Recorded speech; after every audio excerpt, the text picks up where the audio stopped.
यदि आपने थोड़ा समय ज्यादा बाहर बिताया तो शरीर पर फ्रॉस्ट बाइट हो सकता है, हाथ पर खो सकते हैं या फिर जान भी जा सकती है। क्या फ्रॉस्ट बाइट है? सिर्फ 15 मिनट से थोड़ा ज्यादा बाहर रहने पर मेरी नाक पूरी तरह से सफेद पड़ गई। शरीर के सेल्स के अंदर बर्फ के क्रिस्टल बनने लगे और टिश्यू मरने लगे। अगर मैं 5 मिनट और बाहर रुक जाता तो मेरी नाक को परमानेंट टिश्यू डैमेज हो जाता। जब लोग बाहर सांस लेते हैं तो ऐसा लगता है जैसे सूखी घास की सरसराहट सुनाई दे रही हो। वो आवाज होती है गर्म सांस के बर्फ को क्रिस्टल में बदलने की। मैं धरती की सबसे ठंडी बसी हुई जगह पर हूँ, साल के सबसे ठंडे मौसम में। ये ओमिक्रॉन है। जिंदगी बचाने के लिए मैं 20 से ज्यादा कपड़ों की परतें पहने हुए हूँ, जिनका वजन करीब 14 किलो है। 30 डिग्री सेल्सियस गर्म घर से बाहर कदम रखते ही तापमान में 100 डिग्री से भी ज्यादा गिरावट होती है। इसलिए मैं हाथों में दस्ताने, पैर में बूट, पैंट और कोट पहनता हूँ जो रेनडियर की खाल से बने हैं। और ये भी काफी नहीं होता। अब मैं तुम्हें दिखाने वाला हूँ कि जब बाहर जाना ही जिंदगी की लड़ाई बन जाए तो कैसा महसूस होता है। जैसे ही बाहर निकलते हैं कुछ ही सेकंड्स में पलकें बर्फ से जमने लगती हैं और स्किन में चुभन सी होने लगती है। पूरा गांव ऐसा लगता है जैसे सबने छोड़ दिया हो। मेरी उंगली की टिप ठंड से जल गई। ठंड सिर्फ लोगों और जंगली जानवरों को ही नहीं पकड़ती, ये हर चीज को ठप कर देती है। फोन काम करना बंद कर देते हैं या सीधे बंद हो जाते हैं। बाहर खड़ी कारें कुछ घंटों में पूरी तरह जम जाती है। जमीन हमेशा जमी रहती है, इसलिए यहाँ कोई फल या सब्जी नहीं उगती। हमने मॉस्को से फ्लाइट लेकर पूर्व की तरफ 7 घंटे उड़ान भरी और यकुत्स्क पहुँचे। वहाँ से फिर करीब 18 घंटे और 900 किलोमीटर का रोड ट्रिप किया। अब रात के 2 बजे हैं और हम आखिरकार दुनिया के सबसे ठंडे गांव पहुंच गए। थर्मामीटर -60.5 डिग्री सेल्सियस दिखा रहा है। जब हमने कार से बाहर कदम रखा ऐसा लगा जैसे किसी दूसरे ग्रह पर आ गए हों। नाक के अंदर बाल जम गए थे और हर सांस के साथ वो चुभने लगे। यहाँ की सूखी हवा इतनी तेज है कि हमें लगातार खांसी आने लगी। ओमिक्रॉन में करीब 800 लोग रहते हैं जो 1.5 स्क्वायर किलोमीटर के इलाके में फैले हुए हैं। यहाँ बाहर किसी और को देखना लगभग नामुमकिन है, जैसे मानो इस जगह पर वक्त ही थम गया हो। बहुत ज्यादा ठंड है। हम करीब 15 मिनट से बाहर चल रहे हैं। जैसे कि आप देख सकते हैं मेरे दोस्त की पलकों पर बर्फ जमी हुई है, उसकी ऊपरी होंठ पर भी बर्फ की बूंदें दिख रही हैं।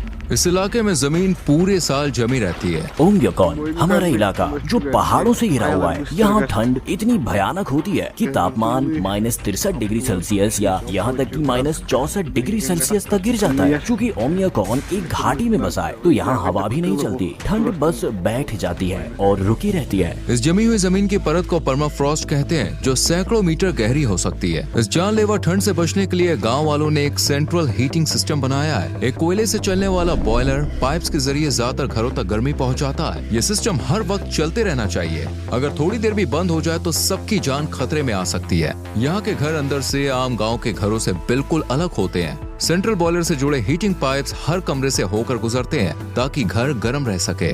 जमी हुई जमीन पर घर बनाने के लिए पहले मोटी लकड़ी की बीम बिछाई जाती है ताकि एक फ्लैट बेस मिल सके। फिर उस पर मेन लकड़ियां लगाई जाती हैं। उसके बाद 30 सेंटीमीटर मोटा सा फ्लोर बिछाया जाता है। फिर इंसुलेशन और लास्ट में फिनिशिंग फ्लोर आता है।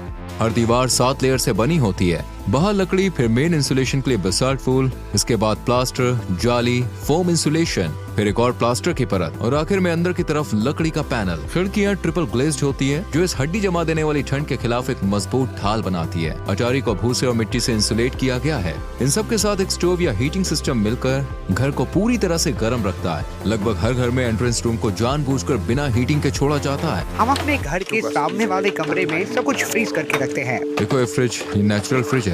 यहाँ मैंने दूध और मीट फ्रीज करके रखा है। सब कुछ ठंड में ही स्टोर होता है। जैसा आप देख सकते हैं घर के एंट्री वाले पहले 2 कमरे स्टोरेज और फ्रिज की तरह इस्तेमाल होते हैं। ये बिना गर्मी वाले कमरे ठंड के खिलाफ एक बफर की तरह भी काम करते हैं। कमरे के अंदर खासकर छत पर आप बर्फ और बर्फ के क्रिस्टल साफ देख सकते हैं।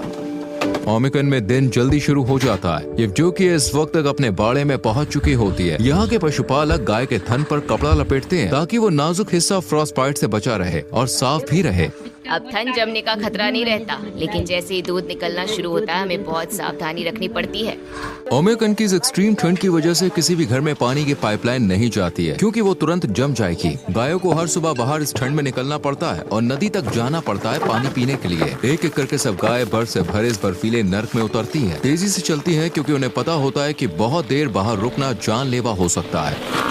उनके बाल कुछ ही सेकंड्स में बर्फ से जम जाते हैं। नदी का ये हिस्सा जमा नहीं है क्योंकि यहाँ पहाड़ से सीधे सीधा ताज़ा पानी आता है। जमीन के नीचे से निकलने वाला स्प्रिंग वाटर भी इसी नदी से मिलता है और यही हिस्सा बर्फ से नहीं जमता। फिर अचानक मेरा पूरा चेहरा सुन्न हो गया। बाएं गाल की मसल बिल्कुल नहीं हिल रही थी। ऐसा लग रहा था जैसे चेहरा पैरालाइज हो गया हो। जब मेरी नाक जमने लगी तो ये टोकियो ने फौरन देख लिया। क्या फ्रॉस्ट बाइट है? ठंड की वजह से ब्लड वेसल्स सिकुड़ जाती है, जिससे ब्लड सर्कुलेशन कम होने लगता है। जब शरीर के अंदर गर्मी नहीं रहती तो हर सेल के अंदर मौजूद पानी बर्फ बन जाता है और वो बर्फ के क्रिस्टल सेल्स को फाड़ देते हैं। इससे तेज चुभन होती है और टिश्यू मरने लगते हैं। तुम्हें अपना चेहरा ढक लेना चाहिए। ऐसे चलते वक्त मुंह ढक कर चलो। ध्यान रखना वरना ये काला पड़ सकता है। लेकिन जैसे जैसे डॉक्यूमेंट्री आगे बढ़ती गई और तापमान और भी नीचे गिरने लगा, हम अपनी लिमिट्स को पुश कर रहे थे ताकि आपको दिखा सके कि यहाँ जिंदा रहने के लिए असल में क्या क्या करना पड़ता है। अब इस पॉइंट के बाद डॉक्यूमेंट्री शूट खत्म होने तक मैं एक बार में 10 मिनट से ज्यादा बाहर नहीं रह सकता, वरना मेरी नाक जो पहले ही फ्रॉस्टबाइट का शिकार हो चुकी है वो और खराब हो जाएगी। ये है इलाज। ये एलोवेरा और सिर्फ अल्कोहल है। इसे ऐसे भिगोकर उस हिस्से पर लगाओ जो जम गया है, और हाँ, उसे रगड़ना नहीं, वरना वेसल्स और कैपिलरीज को नुकसान पहुंच सकता है और जख्म बन सकते हैं। फिर येवडोकिया ने अपने राज के काम की शुरुआत की। आंगन में धुले हुए कपड़े टांग कर सिर्फ कुछ ही मिनटों में वो कपड़े पूरी तरह से जमकर सख्त हो गए। उसके सारे कपड़े एकदम जम चुके हैं। मेरे हाथ भी अब जमने लगे हैं।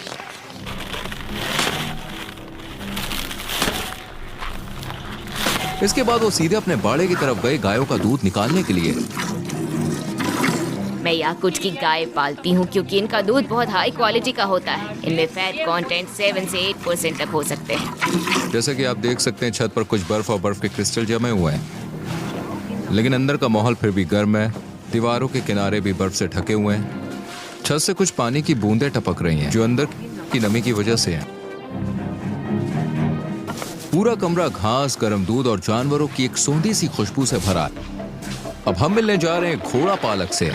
हम देखेंगे याकुत के जंगली घोड़ों को उनके असली घर में। मिखाइल, रूही, ये रहे याकुत घोड़े। यहाँ की हालत इतनी सख्त है कि सिर्फ यही घोड़े खुद को इस माहौल में ढाल पाए हैं। आज तापमान कितना है?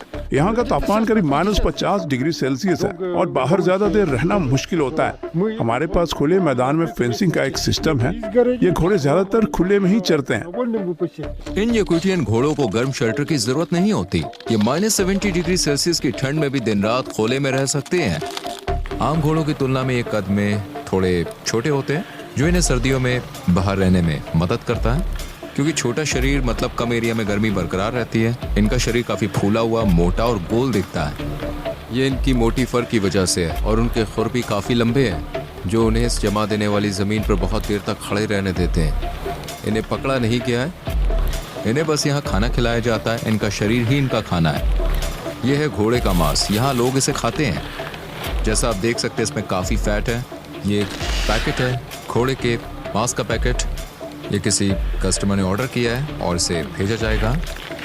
ये जो सूखे घास का ढेर आप देख रहे हैं, इसे गर्मियों में इकट्ठा करके रखा गया था। सर्दियों में यही घोड़े का मुख्य खाना होता है। खाइल ने हमें अपने घोड़े का मांस और लिवर चखने को दिया, जिसे इस इलाके में सिर्फ कच्चा और जमा हुआ ही खाया जाता है। घोड़े का कच्चा मांस। इसमें ढेर सारे विटामिन और जरूरी न्यूट्रिएंट्स होते हैं। क्योंकि यहाँ फल सब्जी नहीं होती, तो हमें सारे विटामिन मीट से ही मिलते हैं। इसका स्वाद बर्फ जैसा है, कुछ महसूस नहीं हो रहा क्योंकि ये पूरी तरह से जमा हुआ है।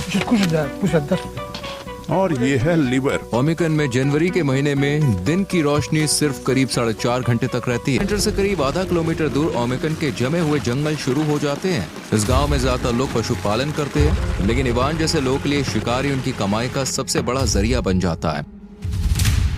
मैं जंगली आदमी हूँ। ये मेरी शिकार वाली जगह है और ये है मेरा टेंट, मेरा घर।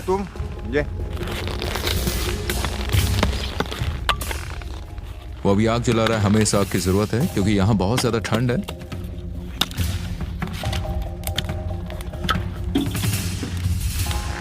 हमें सिर्फ रास्ते पर चलना चाहिए। नीचे की बर्फ पतली है। हम जमी हुई नदी की तरफ जा रहे थे जहां इवान ने एक दिन पहले मछली पकड़ने का जाल लगाया था। इवान ने हमारे कैमरामैन को टाइम पर रोक लिया। वो बर्फ की एक टूटी हुई सतह पर कदम रखने वाला था। एक गलत कदम और वो पानी में गिर सकता था ओ रुको। और भीग सकता था। एक बार सर्दियों में जब इतनी ही ठंड थी, मेरे पापा जंगल में अपने घोड़े पर सवार होकर घूम रहे थे। वो बर्फ के अंदर गिर गए और तुरंत ही ठंड से जमने लगे। जब उन्हें एहसास हुआ कि आसपास कोई गर्म जगह नहीं है और मदद मिलने का कोई चांस भी नहीं, तो उन्होंने खुद को गोली मारने का फैसला किया ताकि धीरे धीरे दर्दनाक मौत न झेलनी पड़े। थोड़ा पानी लेंस पर गिर गया। ओह माय गॉड, ये तो अभी से जम गया। हमारा कैमरा पहले इतनी ठंड में ठीक से काम नहीं कर पा रहा था और अब ये जमी हुई लेंस तो बिल्कुल बेकार हो गई है। हमें इसे छोड़ना पड़ेगा। जाल निकालने के लिए वो एक छोटी फावड़े से छेद से बर्फ हटा रहा है।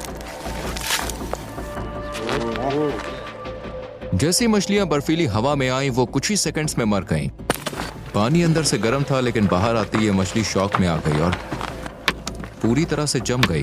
अब वो जमी हुई मछली को पकड़कर थोड़ा गर्म कर रहे हैं अपने हाथों से रगड़कर, ताकि उसे काटना आसान हो जाए। फिर बड़े ध्यान से वो उसे पतली स्लाइस में काट रहे हैं। जमी हुई और कच्ची जंगली मछली जब ये फ्रीज होती है तो ऐसा लगता है जैसे आप सिर्फ बर्फ खा रहे हो। इसे नमक के साथ खाना चाहिए। सर्दियों में मछलियों में ढेर सारे विटामिन होते हैं। टेंट के अंदर गर्मी है लेकिन बाहर की परत पूरी तरह से बर्फ से जमी हुई है। आप देख सकते हैं वो आग को तेज कर रहे हैं और थोड़ी मछली प्रकृति को अर्पण कर रहे हैं। हे प्रकृति की आत्मा, हमारा ये तोहफा स्वीकार करो। हमें शिकार में सफलता दे और अपनी जमीन की समृद्धि से हमें नवाजें। उनके शमानी विश्वास के मुताबिक उन्हें शिकार की आत्मा को संतुष्ट रखना होता है, वरना अगली बार शिकार में कुछ हाथ नहीं लगेगा। अब हम जंगल की तरफ बढ़ रहे हैं। इवान इस बार कोई बड़ा शिकार करना चाहते हैं। ऐसा लग रहा है जैसे यहाँ से अभी अभी कोई जानवर गुजरा है। जमीन पर पैरों के निशान और थोड़े पेशाब के धब्बे दिख रहे हैं। देखो, ये रोड डियर के पैरों के निशान है।